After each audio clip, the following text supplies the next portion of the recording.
오늘 다니엘서 2과 강의 세 번째인지 네 번째인지 저도 잘 모릅니다. 근데 어찌됐든 오늘 다니엘서 2장 아마 다음 주에 2장에 대해서 한 번 더 나누지 않을까. 물론 다음 주가 될지 그 다음이 될지 알지 못합니다. 자, 지난번 우리가 다니엘서 2장 다룰 때 여러분 기억나시나요? 전혀 기억이 안 나죠? 무엇을 했는지 잘 모르시죠? 제가 글씨가 너무 나빠서 2장 느부갓네살의 꿈이었습니다. 우리가 지난주에 다룬 건 느부갓네살의 꿈에 대한 개인적 경고였습니다. 실제 느부갓네살이 꿈을 꾸게 된 이유가 뭐라고 말씀드렸죠? 다니엘서 2장 29절 한번 보겠습니다. 전혀 기억이 안 나니까 다행입니다. 오늘 내용이 약간 좀 복잡해서 제가 할 수 있을지 모르겠지만 어찌됐든 살펴보고 있습니다. 다니엘서 2장 29절 같이 한번 읽겠습니다. 왕이여, 왕이 침상에 나아가서 장래일을 생각하실 때 은밀한 것을 나타내시는 이가 장래일을 왕에게 알게 하셨사오며, 제가 지난번에 말씀드린 대로 실제 많은 사람들이 2장 1절의 기록에 따라 느부갓네살 통치 2년으로 추정합니다. 이 느부갓네살 통치 이전으로 역사를 추정하게 되면 이때는 약 BC 603년이 됩니다. 지난번에 말씀드린 대로 다니엘서 1장에 의하면 실제 다니엘이 유배된 연도가 599년입니다. 그러면 실제 603년에 만약 꿈을 꾸었다면 599년에 포로 생활 들어가기 시작한 다니엘은 이 자리에 없었습니다.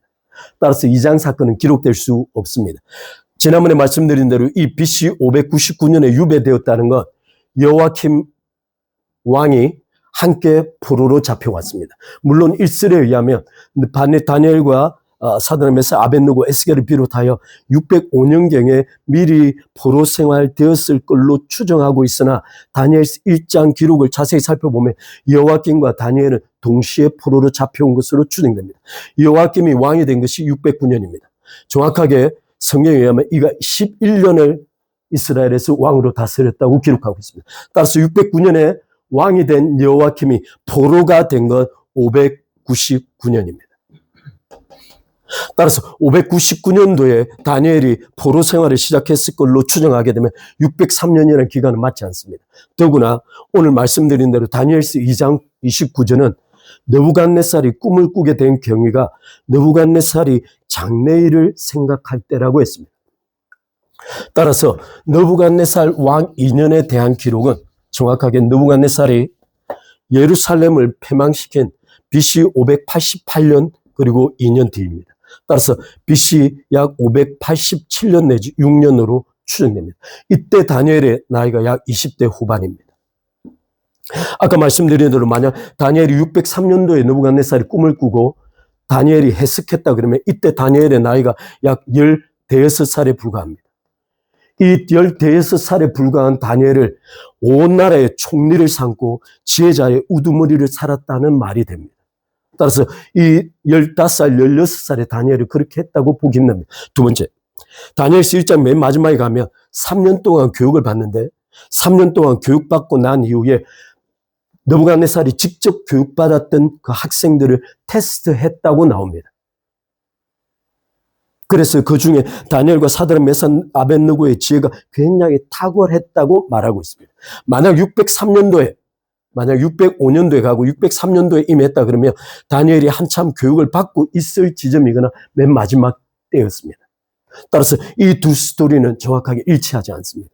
따라서 느부갓네살이 꿈을 꾼 시점은 약 586년 내지 587년으로 추정됩니다.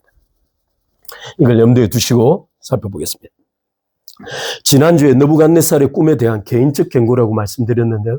느부갓네살이 장래일을 생각하고 있었습니다.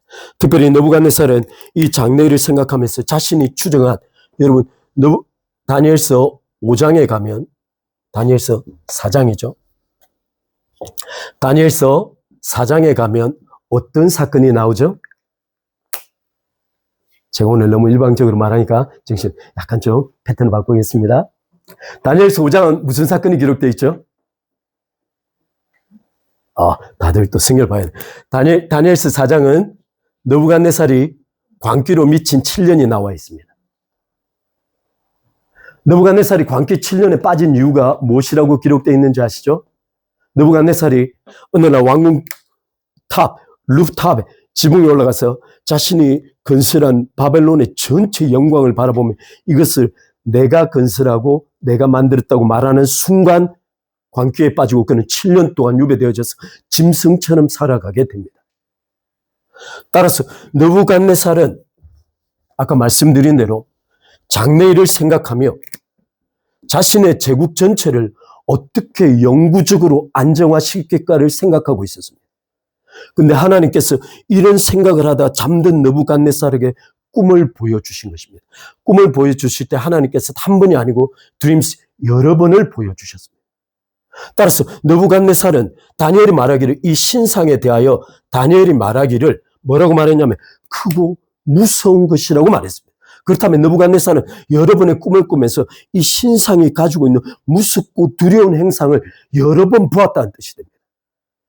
근데 그가 꿈을 전혀 기억을 못하고 있는 거죠. 따라서 하나님께서는 의도적으로 느부갓네살에게 꿈이 가지고 있는 신상의 두렵고 중요한 의미는 느부갓네살 가슴속에 깊이 각인시키는 동시에 꿈의 내용을 삭제시켰습니다.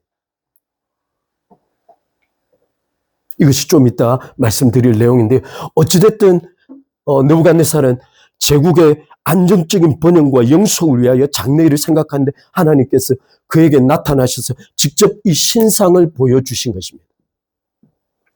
따라서 이 신상을 보여주신 궁극적 목적은 느부갓네살에게 바벨론이 절대 영속될 수 없다는 것을 직접 말씀하신 겁니다. 너가 비록 장래일을 생각하나 그 장래